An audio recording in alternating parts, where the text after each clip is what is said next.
Hey YouTube, it's getting to be that time again for the annual World of Nintendo Game Room Tour. But before we get started, I just wanted to thank a lot of you in the comments and in messages. You've really been clamoring for an updated video of my game room. And I just want to let you know I really do appreciate all the interest. So without further ado, here we go!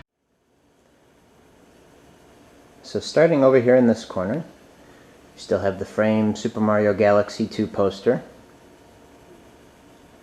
and a completed Nintendo Power Collection.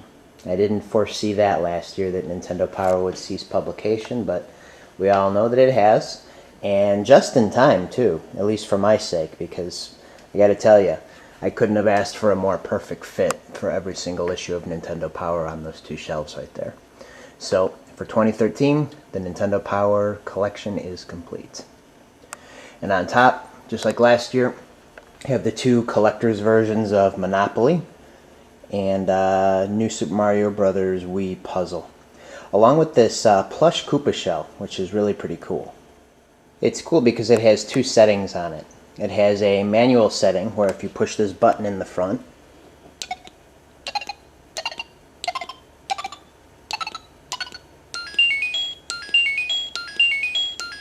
it makes noises. There's also like an automatic setting where it does so with motion. So if you toss it back and forth to two people, every time it gets jostled, it makes those noises, which is really pretty neat. Got the same two Super Mario Bros. 3 Raccoon Mario and Donkey Kong Country Donkey Kong cutouts.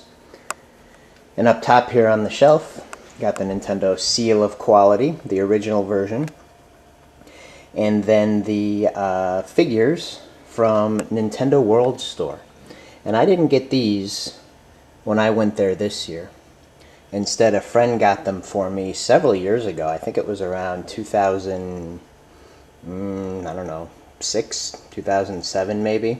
And when I went there this year, they didn't have anything like this. So I am glad to have those when they still had them available at the store. And then over here, this area, I've got my Nintendo Brochure collection. One of these days I may do a video going through each one of those. Right now in this little organizer I have them separated by NES, Super NES, N64, and then Gamecube. And then behind all those, as you'll see, there's a lot of brochures in each section. They have ones for the handhelds like Game Boy, Game Boy Advance, etc. So moving on. Not too much is different here at all with the game setup here. I'll take you across the top. We'll go top to bottom this time. These are repros. I printed them out and displayed them here. These are handbills from the Famicom disk system. We've got Kid Icarus, Palutena's Mirror, Metroid, Legend of Zelda, and the original Super Mario Bros. 2, released only in Japan. And then these are the big Famicom Mini box sets to commemorate the 20th anniversary of the Famicom or the NES, when they re-released a whole bunch of NES and Famicom games on the Game Boy Advance. And then more candy tins. This is a question block with a blue mushroom. Can't find those anymore. I've looked because I wanted some more, but the only ones they have available still are the regular red super mushrooms and the green one-up mushrooms. So coming down one more tier, we've got the handhelds. Got Game Boy, Game Boy Pocket, the Virtual Boy, which is out of chronological order, Game Boy Light, released only in Japan, Game Boy Color, Game Boy Advance, Game Boy Advance SP, Game Boy Advance SP Plus, Game Boy Micro, which I know is out of chronology. The Game Boy Micro came out after the original DS. But there's the original DS, DS Lite, DSi, DSi XL, 3DS, and 3DS XL, which is actually on because I'm in the middle of an Animal Crossing game right now. So we'll come on over to the top here. Got the TV Game 6, released only in Japan in 1997, one of Nintendo's first dedicated gaming consoles. meaning that the game and the console are one unit. Got the Super NES Junior, actually Super Famicom Junior, and the Famicom AV. Regular Famicom with its disk system attachment. Super Famicom with the Satellaview modem broadcast attachment. N64 with the 64DD disk drive attachment. And then my quote-unquote modded Japanese Gamecube. And I say modded because it does have the Game Boy player, but I took the top of the Platinum Game Boy player and sandwiched it between the two pieces here. And I made a whole separate video about that if you want to check it out. And then here I've got the red 25th anniversary Super Mario Wii from Japan. Coming down to this next shelf, we're going to cross the pond from Japan to the United States. This is kind of a shelf now of redesigns. This is the redesigned NES, the redesigned Super NES, and then the redesigned Wii, which I did a video on recently. Such a curious release. I'm not sure why they did that, but to this day, in 2013, we're in July now, they still haven't released it in the United States. It started in Canada, and I've heard that it's available in several European countries as well now, but it sure has taken its time to get over here to the US, if it ever does. Kind of hoping it doesn't. And coming down again, here's the NES, Super NES, the N64, quote-unquote modded Gamecube with the Game Boy player and the top of the Spice Game Boy player sandwiched in between, the Wii, and the Wii U, which is the first of two really differences between this year and last year. So this is where my Wii U ended up, along with the Switch box for all of the consoles. Got the Japanese consoles on the left and the US consoles on the right. You select between the two, just like last year. 3 sensor bars, one for my US Wii, one for my Japanese red Wii, and then the other one for the Wii U. And on top of those is the Wii Speak attachment, which I really think is dead. I don't even think the Wii Speak channel works anymore. And the only game I can think of off the top of my head that used that is Animal Crossing City Folk. So I'll just keep it out. Why not? It's more of a pain to take it away than it is just to leave it there. And then over here, got some Wii controllers, and then the standard Wii stand for the gamepad. And speaking of the gamepad, that brings us to the only other difference between this year and last year of my game setup, which is the drawers, the pull-out drawers. Got some stickers. These are pretty cool. I think Lithium017 did an unboxing video of these decals, which are supposedly renewable or reusable. I'm not really sure if that's the case or not, because they felt like they've got all these little corners and curves and stuff, and if you peel it up, I just feel like they're going to rip. So nothing is new in this drawer here.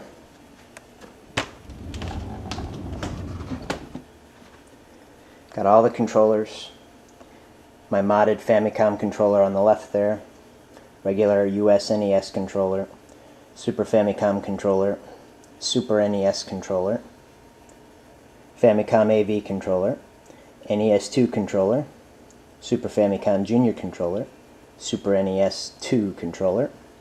And then some turbo controllers for the Super Famicom and then for the Super NES. And here we have just some general extension cables and adapters. N64 controllers, Gamecube controllers, and a Wii Classic Controller Pro, along with the Wavebird and the red nunchuck. Never mentioned this controller before in my videos, and some people have asked about it. This is called the Hori Gamepad, and this is a third-party controller by Hori, available only in Asia. I don't think Japan specifically. I think it was available in other Asian countries. But what it was to do, it's obviously compatible with the GameCube. It's for the Game Boy player. It's to give you a Super Nintendo style gamepad to use with the Game Boy games that you play with the Game Boy player. It's got a nice build quality. It works pretty well. So that's that drawer.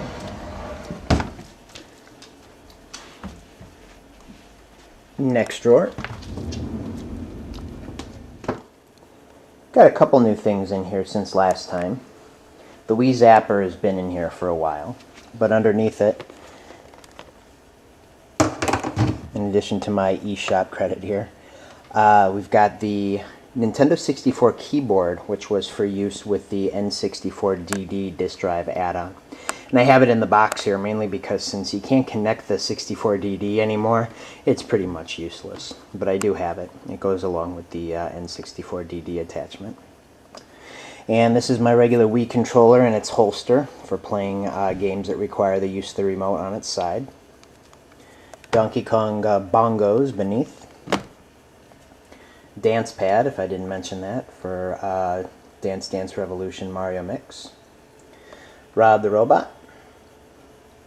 Wii U Gamepad cases that I featured in my Nintendo World Store video. Wii U Gamepad with its blue silicone jacket. And then the Wii U Pro Pad, which I actually really like. I may do a video on that if I have some time. The original Power Pad, and then of course 2 Wii wheels. So that's pretty much all that's new as far as the main gaming center goes. If we continue on to the left here, same frame posters, Super Mario Galaxy and Metroid. Same shelf with my player's guides. It's starting to get pretty full. Looks like we've got Nintendo through Gamecube, or the start of Gamecube, on the first shelf. Gamecube finishes up on the second shelf. We go to Wii. DS is also on there. And then down at the bottom, 3DS and Wii U.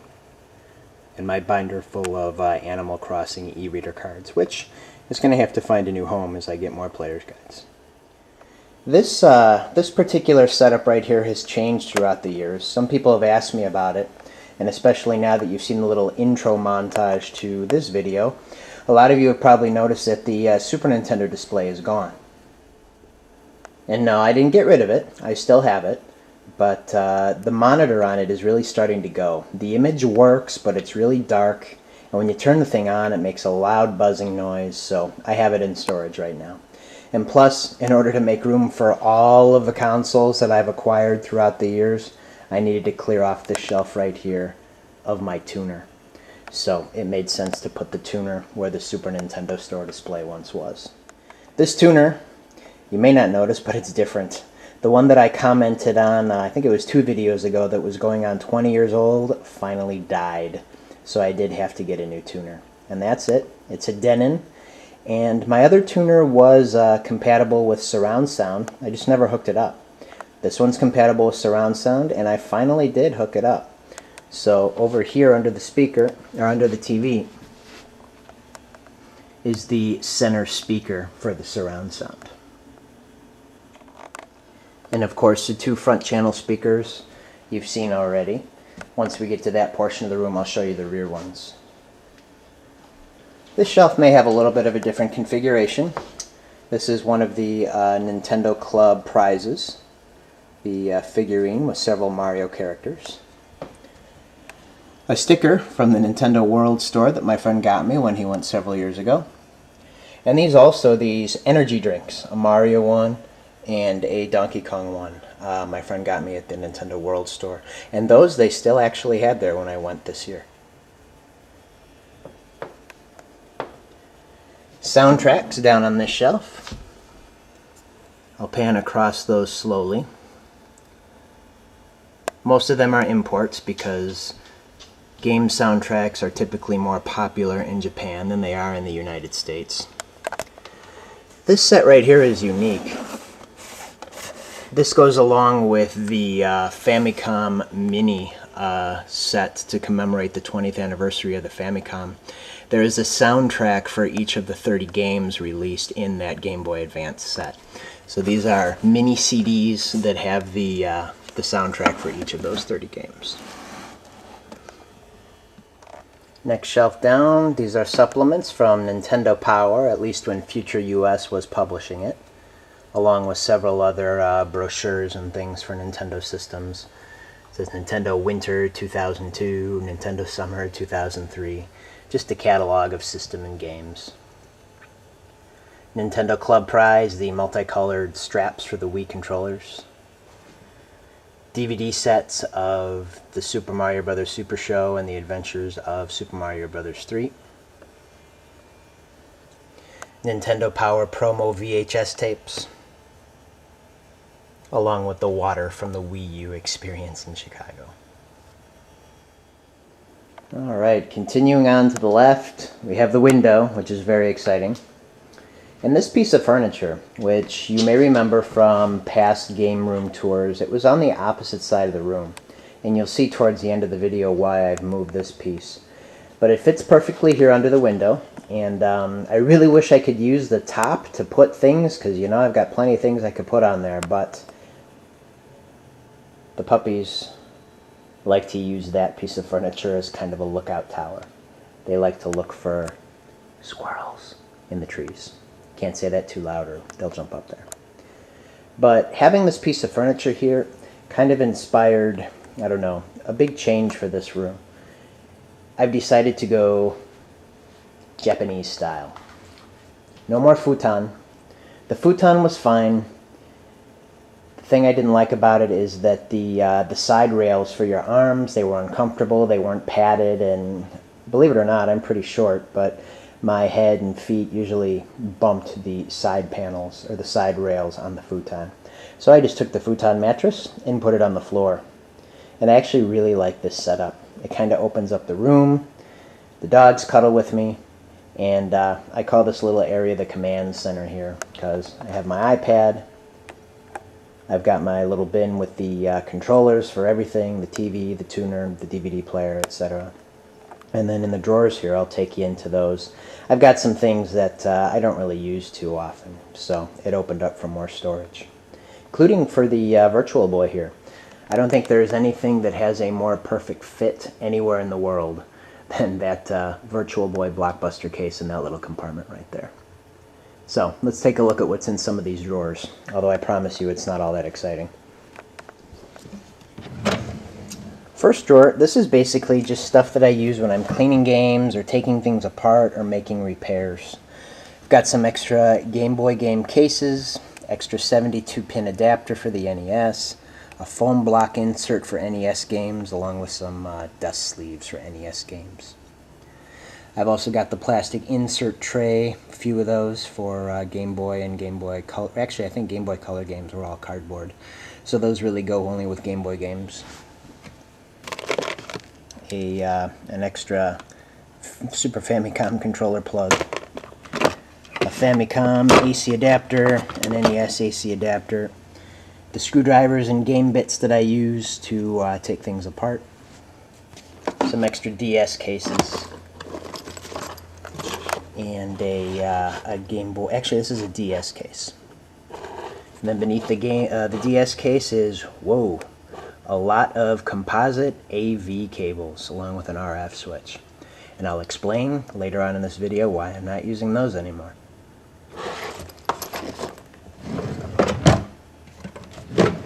Next drawer, just some random things. Got a new PlayStation controller, batteries for any of the like the ROB accessories, the TV Game 6, and then just some other random things that aren't all that interesting. Stereo AV cables for the PlayStation, old Sears catalogs from when I was a kid. So, just stuff that I really didn't have a place for. Go in these drawers right here. Continuing on to the left, looks like we lost the sun. It's getting a little darker, but doesn't cause too much of a problem. Alright, to the left of the window, the framed Legend of Zelda Ocarina of Time poster is nothing new. On the top here I got some boxed items. This is from Club Nintendo, the gold nunchuck controller that actually has retail packaging, unlike what we got here in the United States through our Club Nintendo. Decided to display the box for the TV Game 6. And then another Club Nintendo item from Japan is the gold Wii wheel. And on the top shelf here we have Famicom and Disk System games. Next shelf down, Super Famicom games. Down one more, you've got N64 and 64DD games. I am one game away from completing the 64DD set, and I believe I need the Japan Pro Tour Golf. But I did manage to get one of the other more difficult ones to find, which is this one. It's a sequel to the Doshin the Giant game, and it has a super weird title. You ready for this?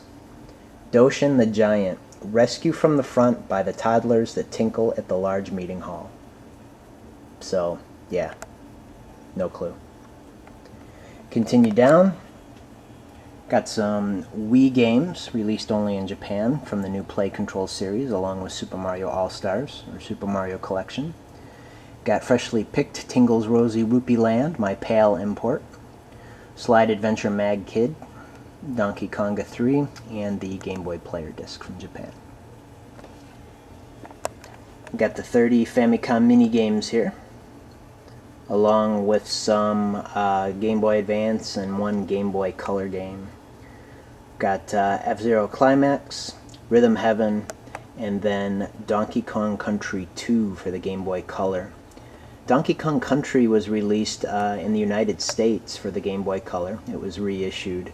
And apparently they did the same for the second game in Japan, but we never got that one here. So I was able to get that one.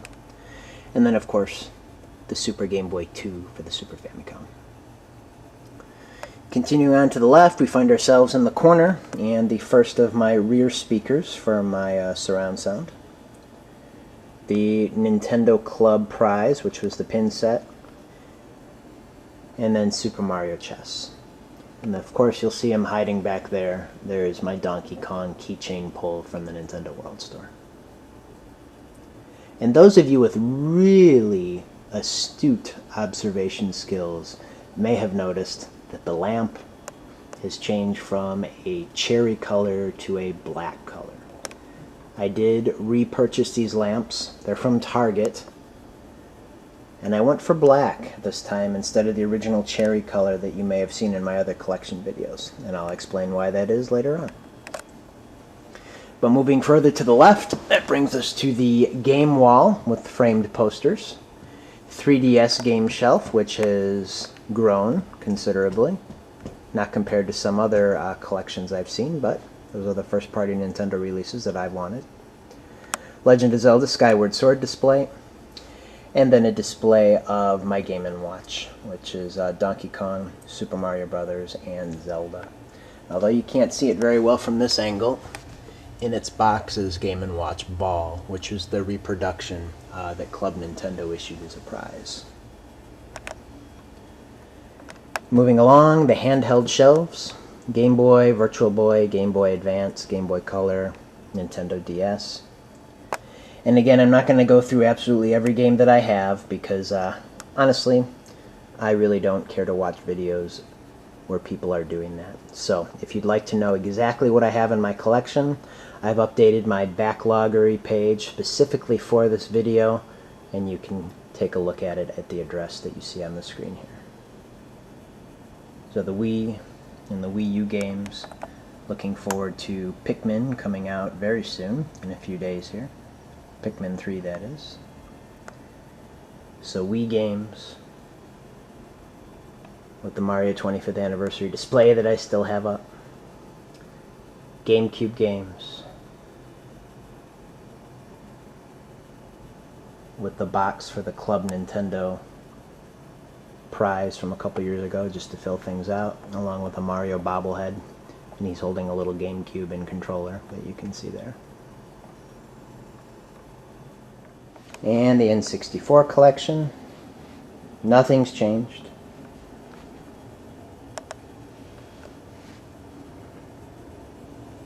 I did acquire a few new Super NES games, mainly the first-party sports games that I never had, like NHL Hockey. I also got a couple Tetris games, too. So probably about 5 or 6 new Super NES games.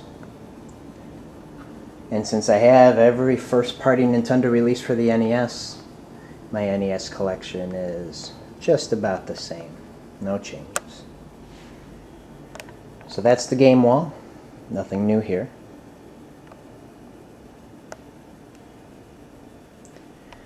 Black lamp with the Bowser keychain pull from Nintendo World Store.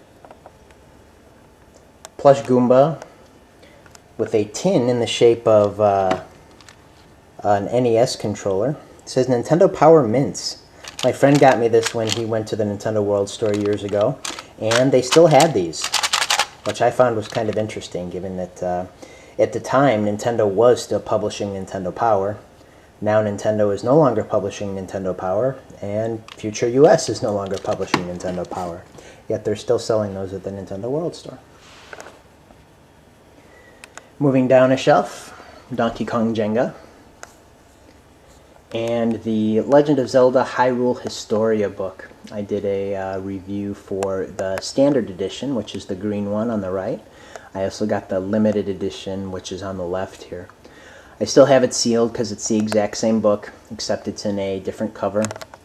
The pages, I don't know if you'll be able to see it or not, the pages are gold. And it actually comes with a bookmark, I believe. So I'll just keep that sealed. Then on the bottom shelf, my rear speaker for the Dolby Surround 5.1. So there you have it. That is the world of Nintendo. Like I said, not too much is new since last year.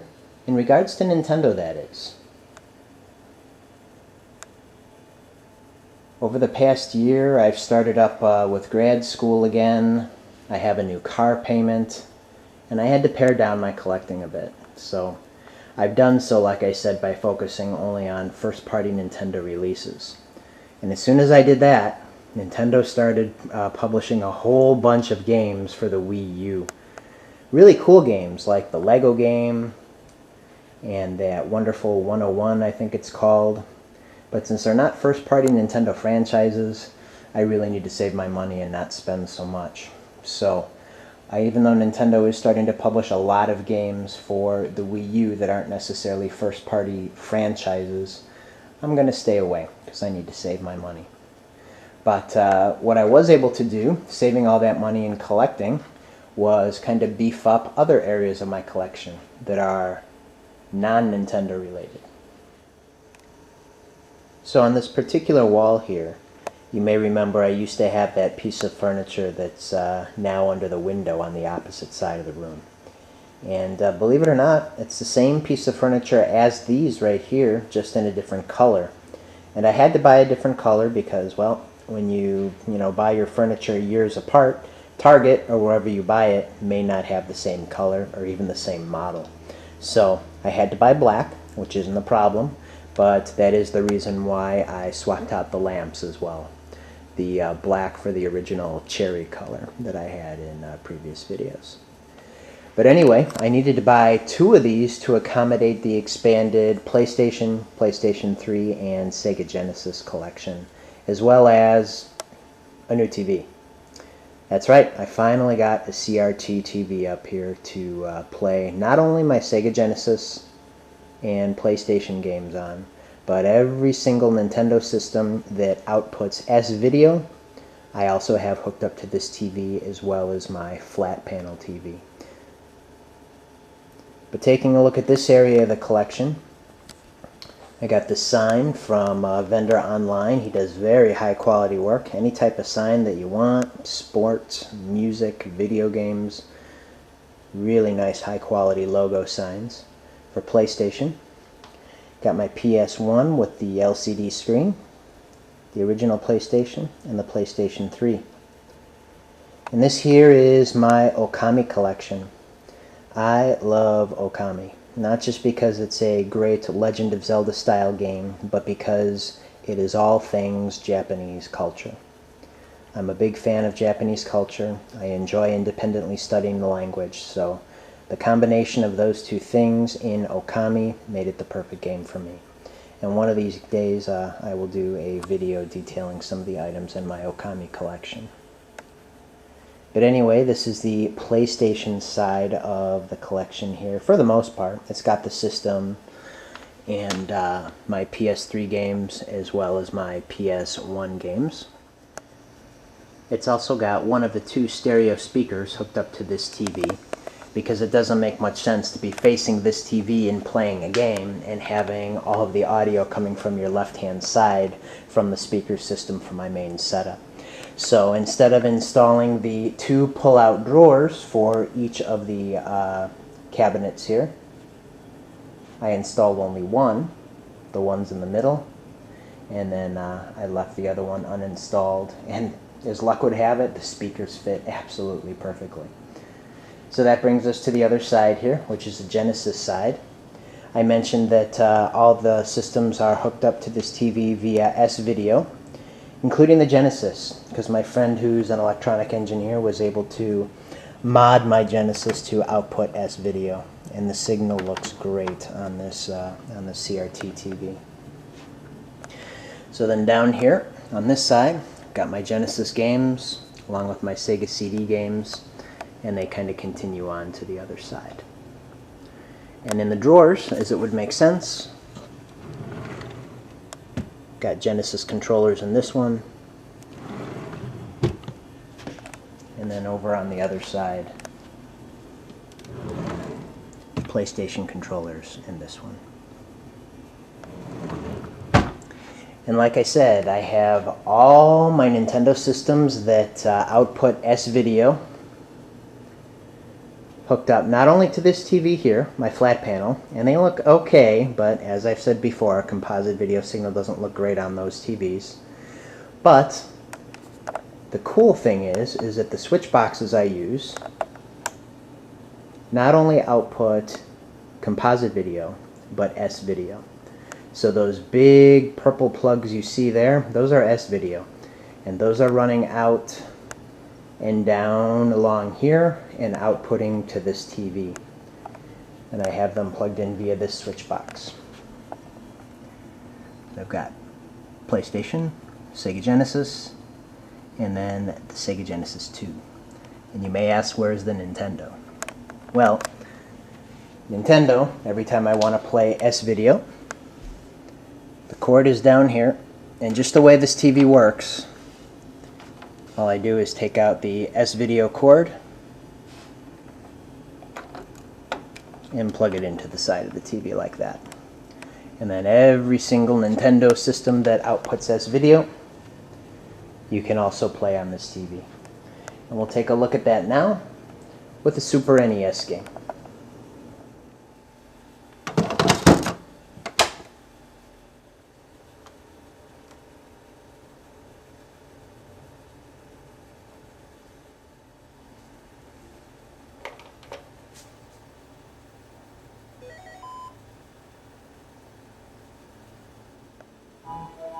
And so there it is, in honor of the new Mario and Luigi game that's going to be coming out soon. There's Super Mario RPG running on my flat screen TV with composite video and on my CRT with S-Video. And the cool thing is, if I go back to my tuner over here, it has settings for two speakers, A and B. A is for the main set, turn that off. B is for the subset, which are the speakers underneath this TV here. And I can have on one or the other, or both, whichever. So I finally have a CRT TV running all the systems that have S-Video, which are the Super NES and Super Famicom, N64 and Gamecube, hooked up to this TV. As for the Famicom AV and the NES, those I also have hooked up to this TV, but via composite video. And they do look better on this TV than they do on the flat screen TV. But there you go, dual display. And if you thought we were done, I'm sorry to say we're not. I'm actually going to take you out of the Nintendo loft for this next part. we're going to head to the room around the corner here, which I call the office because that's where all my computers are. But it's also now the home of another gaming station. So you come in, and on the other side, just a little bookshelf here. Top shelf, got a Super Famicom and controller, along with my books and materials for my independent studies of Japanese. Next shelf down, got some strategy guides, the video game hardware handbooks, AVGN DVDs, and the Sega Genesis. Why the Sega Genesis and the Super Famicom? I already have those hooked up in the Nintendo Loft. Well, these are my two favorite systems of all time. The libraries are fantastic, and I just like looking at them. The aesthetic appeal of the Super Famicom and the Sega Genesis, they're my favorite. They're my two favorite design systems. And it's interesting because I love the Super Famicom and the Super NES in the PAL region, but the one we got here in the United States I think is pretty ugly. And the same goes, or the opposite goes, for the Mega Drive. I really prefer the logo and the maroon color scheme of the Sega Genesis versus the white color of the Mega Drive in the Japanese and PAL regions. So that's some loosely related video game stuff. You come over here to the new gaming station. CRT TV. Does have S-Video, although none of the systems I have hooked up to it use S-Video, because they are a 6-switch Atari 2600 and a TurboGrafx 16.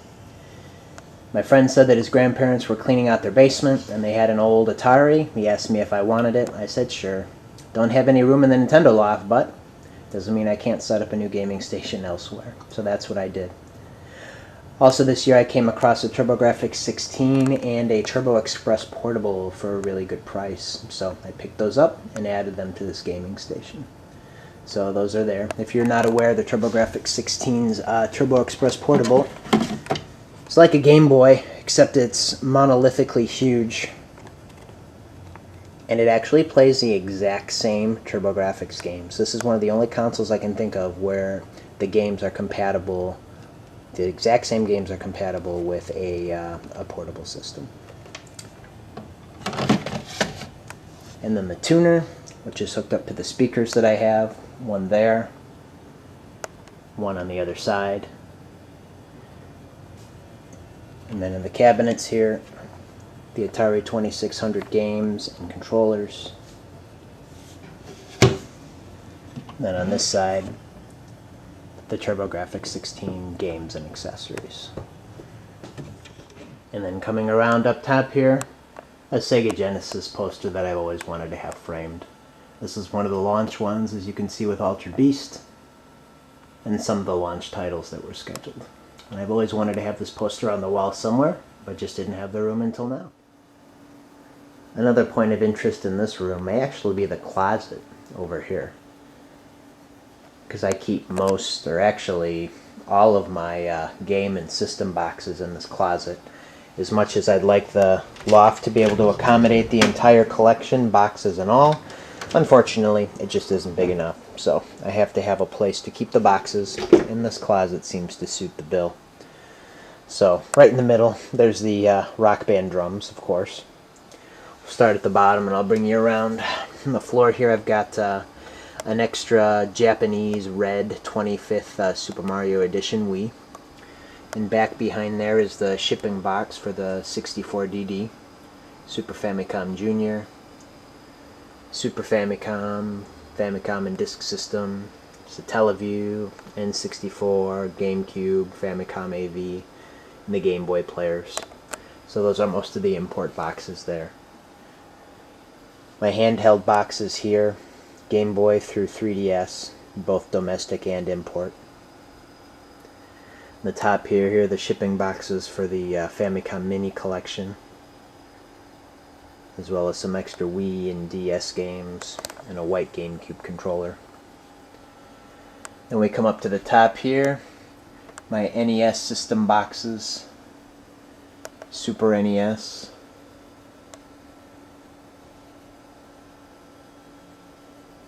Virtual Boy, N64 and GameCube, Wii U, It's like a big Tetris puzzle. I just put things where they fit. Try to do it chronologically, but sometimes the shape of the boxes doesn't allow that. And then more Wii things in the back. And come down here. The re-releases of the Wii Mini, and then the family edition of the Wii. I have the black one. It's currently hooked up on my TV downstairs. Got some more boxes here for other systems like the PlayStation, TurboGrafx 16, some extra disc systems that I have, and the PlayStation 3. And these bins here, this is where I keep most of my games. This is just a general bin. It has a whole bunch of different things in it, all Nintendo related. But then the game boxes with the instruction manuals and all that, all the typical packaging you see in my collection videos. It's for Game Boy and DS, Super NES, NES, and then down at the bottom, 64. So these boxes keep bins keep the cardboard game boxes in pretty good shape. So I am going to outgrow this closet pretty soon. I'm going to have to come up with another solution within the next couple of years, but this is where all the boxes hang out. So anyway, that wraps up the 2013 Nintendo or World of Nintendo Tour. I want to thank you for your continued interest and for sticking it out for the entire length of this video if you did that. I know that was a lot to watch. So hope to get out some more videos before I go back to work. Take it easy.